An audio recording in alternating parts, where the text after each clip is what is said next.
আসসালামু আলাইকুম রহমতুল্লাহ বারাকাত। আলহামদুলিল্লাহ ওয়াসসালাতু ওয়াসসালামু আলা রাসূলিল্লাহ।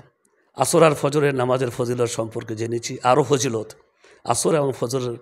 আসর এবং ফজরের নামাজ যারা যত্ন সহকারে আদায় করে তাদের সম্পর্কে হাদিস বলছে যে তারা জান্নাতে প্রবেশ করবে। রাসূল করিম সাল্লাল্লাহু আলাইহি সাল্লাম বলেছেন, মান সাল্লাল বারদাইন দাখালাল জান্নাহ। বুখারী মুসলিমের হাদিস। যারা দুটি ঠান্ডার সময়ের নামাজ আদায় করে তারা জান্নাতে যাবে।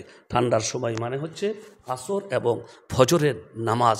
তারপরে আল্লাহ রসুল বলেছেন যে তারা জাহান্নাম থেকে মুক্তি লাভ করবে যারা এই দুই নামাজ যত্ন সহকারে আদায় করবে।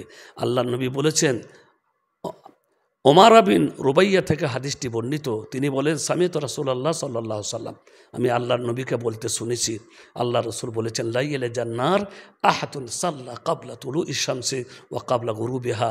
যারা ফজরের সূর্য ওঠার আগের নামাজ মানে ফজরের নামাজ আর সূর্য ডুবার আগের নামাজ মানে আসরের নামাজ যত্ন সহকারে আদায় করে তারা কখনোই জাহান্নামে প্রবেশ করবে না।